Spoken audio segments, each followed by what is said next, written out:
Hey guys, welcome to this video. Today we are going to study about for loops. So let's get started. For loop executes one or more statements for a specified number of times. This loop is also called counter control loop. It is the most flexible loop. That is why it is most frequently used by programmers. Syntax for loop is for keyword, then initialization, variable initialization, then condition, semicolon, then condition, then semicolon, increment or decrement operator, then parenthesis, curly braces, and here statements of for loop. This is known as the area between these curly braces is known as the body of this for loop.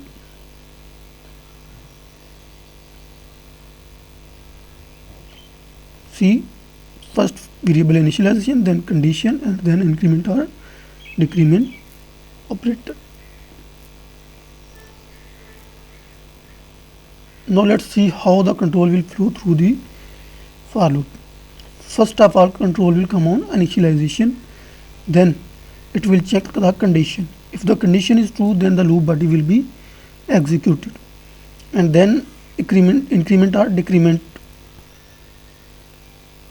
and then again condition will be checked. If the condition is true, then loop body will be again be executed, and then again it will increment the counter variable, increment or decrement the counter variable, and then again it will check the condition. If the condition is true, this process continues until or unless the given condition becomes false. So this will continues like so. It will repeat like this loop. When the condition will become false, the control will skip the body of the loop and come down. So this is the basic syntax and flow chart of for loop. So guys, let's take an example for better understanding of this program. For loop. Let's suppose we are asked to write a program that prints the first 10 natural numbers using for loop. How we can do so? Let's do it. Int declare any variable n, then I am using for loop for keyword, then in parentheses, this is the syntax, variable initialization. So n is equal to 1. First of all, variable initialization, then condition. How many times we want to print the value of n? 10 times. So n is less than or equal to 10, and semicolon, and then increment operator. So we have to increment the value of n plus plus, and then the body of the for loop. So the area between these curly braces is known as body of this for loop. So now we have to print natural numbers from 1 to 10. So we will print the value of this n variable because it contains the value. Cout n insertion operator end of line. So it will print first 10 natural number. Let's execute this program.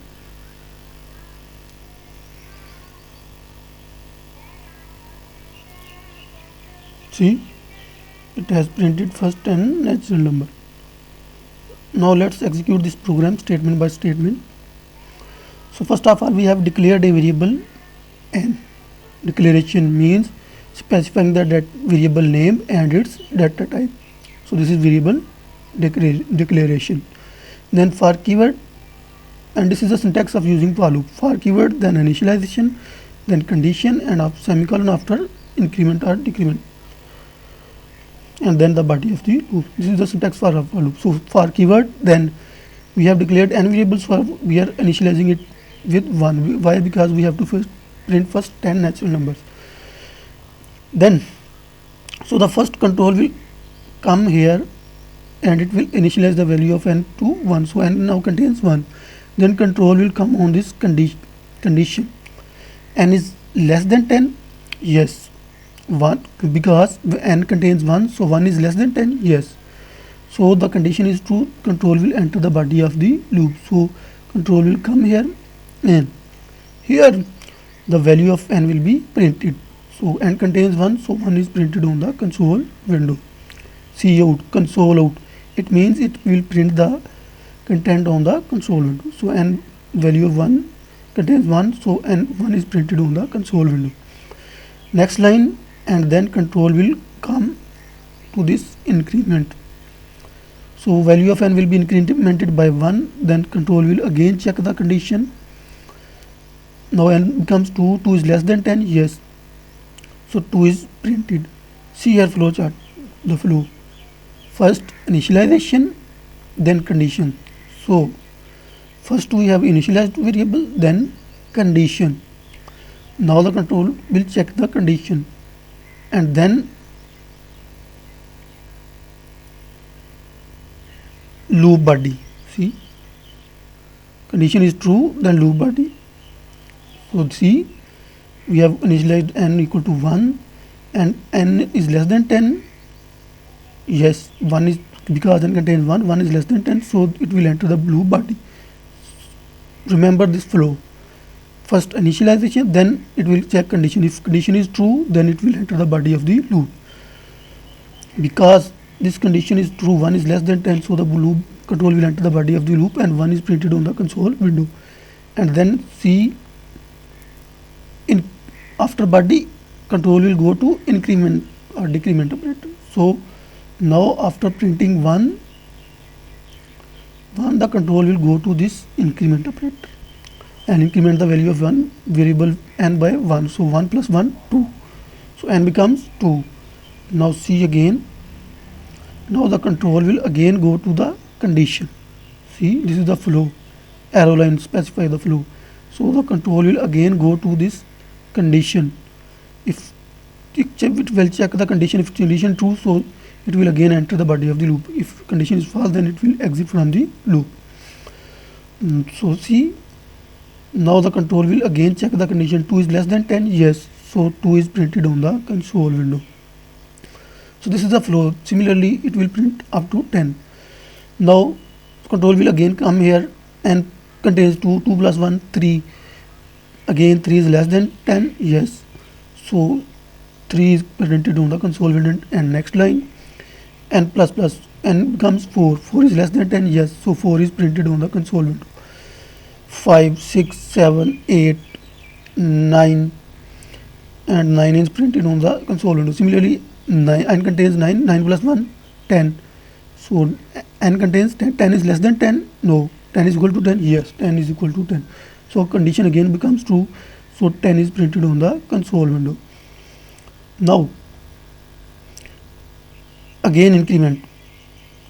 10, n contains 10, 10 plus 1, 11, so n becomes 11. Control will again check the condition. 11 is less than 10, no. 11 is equal to 10, no. So the condition becomes false. When the condition is false, the control will skip the body of this loop and directly jump here. So our program terminates. See, when the condition is false, the control will not enter the body of the loop. So guys, it is very simple loop. Most of the programmers prefer to use this for loop. Again, simple initialization, condition, and increment decrement operator.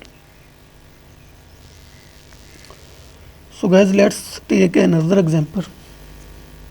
Suppose we are asked to write a program that print the table of a given number up to a specific length.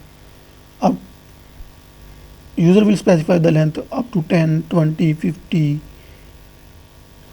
So let's code this program. In I have to declare couple of variables. Now in tab for table, and then I will take length of from the user, and then I have to also declare a counter variable C. iterate from my loop. Semicolon. So first of all will take a number from the user for which you want to print the table. So cout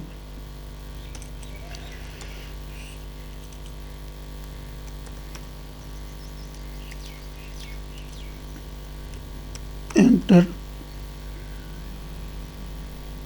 number for table.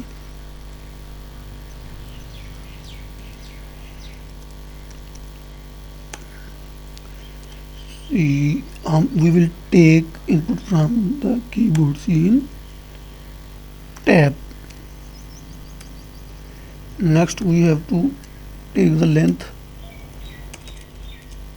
of this table. You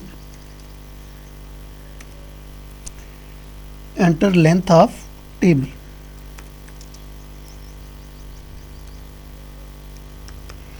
Length of table.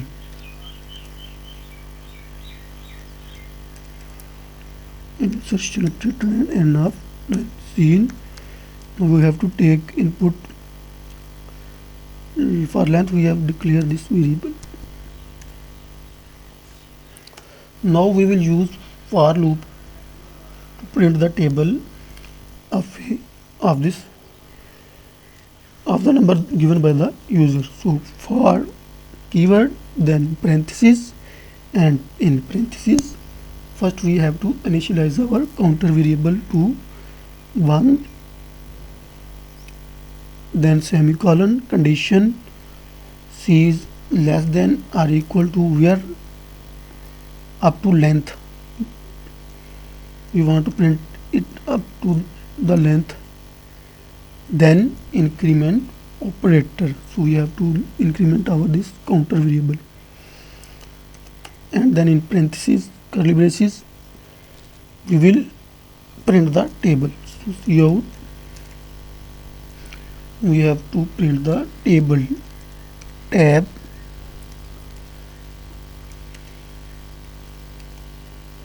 multiplication symbol C, and then equal sign,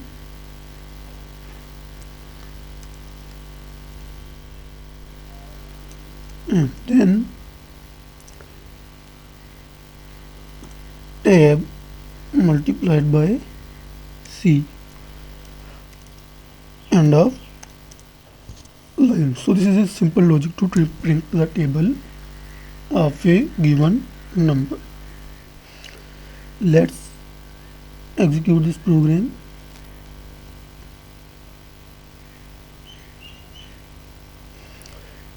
Enter number for table. For example, I want to print the table of 8.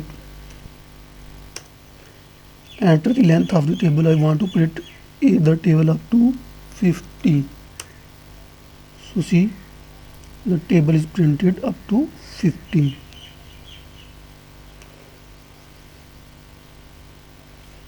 So guys, let's execute this program manually, statement by statement. So first of all, we have declared 3 variables. First we are taking input from the keyboard in the table. So the user have entered 8. So the table for 8 will be printed. Then we are taking the length up to which we have to print the table. The user have entered 15, so the table is printed up to 15 length. Now we are using for loop to print the table. For keyword, then we are initializing our variable to counter variable to 1, and less is less than up to where length. So we have to go up to the length given by the user. So 15, length contains 15. So c is less than or equal to length means length contains, we have input entered 15, so length contains 50. Let's see, then c contains 1 is less than 15, yes. So condition becomes true, the control will enter the body of the loop. So tab contains, we have entered 8. So tab contains 8. 8, see 8 on the console window is printed. Value of tab will be printed.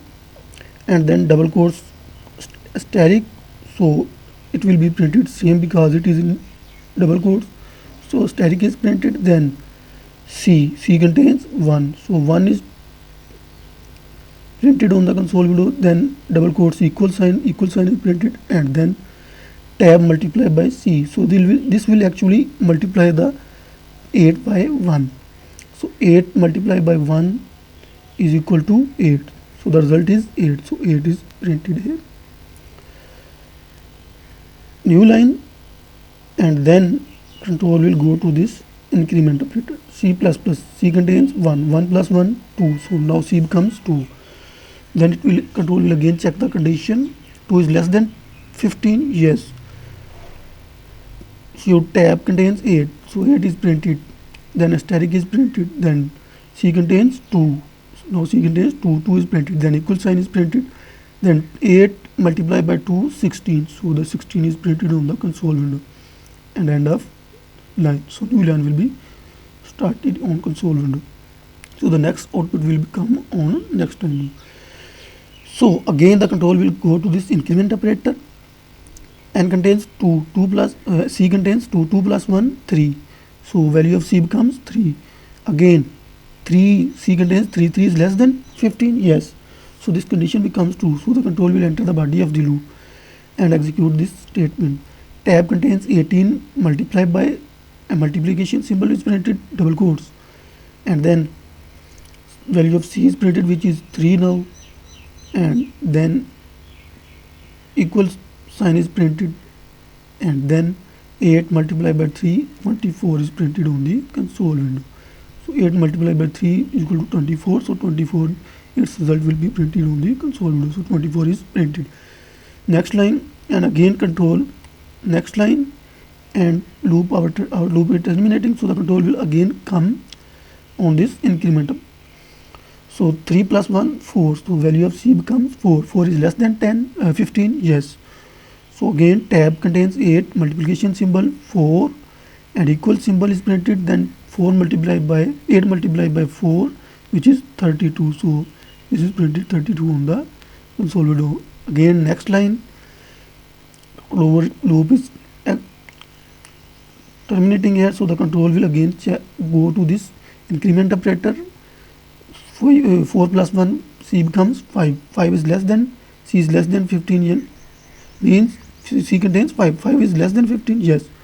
So again control will again enter the body of the loop. So 5 multiplication symbol is printed. Then value of C, which is 5, is printed, and then tab contains 8 multiplied by 5. 8 multiplied by 5, which is equal to 40. So this is 40 is printed. Next line, and again loop is terminating. The control will again go to this increment operator. C 6 contains 5. 5 plus 1, 6. So value of C becomes 6. 6 is less than, so now C contains 6. 6 is less than 15. Yes. So again control will enter the body of the loop and print the 6. Then multiplication symbol 8. Tab contains 8, multiplication symbol. Then C contains 6. 6, and then equal symbol, and then 8 multiplied by 6, which is equal to 48. So 48 is printed here. The new line, again the value of C will be incremented by 1. So value of C now becomes 6 plus 1, 7. Again C is less than 15. C contains 7. 7 is less than 15. Yes. So this process continues until this condition becomes false. When this condition will become false, when the value of this C variable will become 16, then this loop, the control will not enter the body of the loop and program will terminate. So guys, this is it for this video. Thanks for watching. Please don't forget to subscribe Programming Language. Goodbye.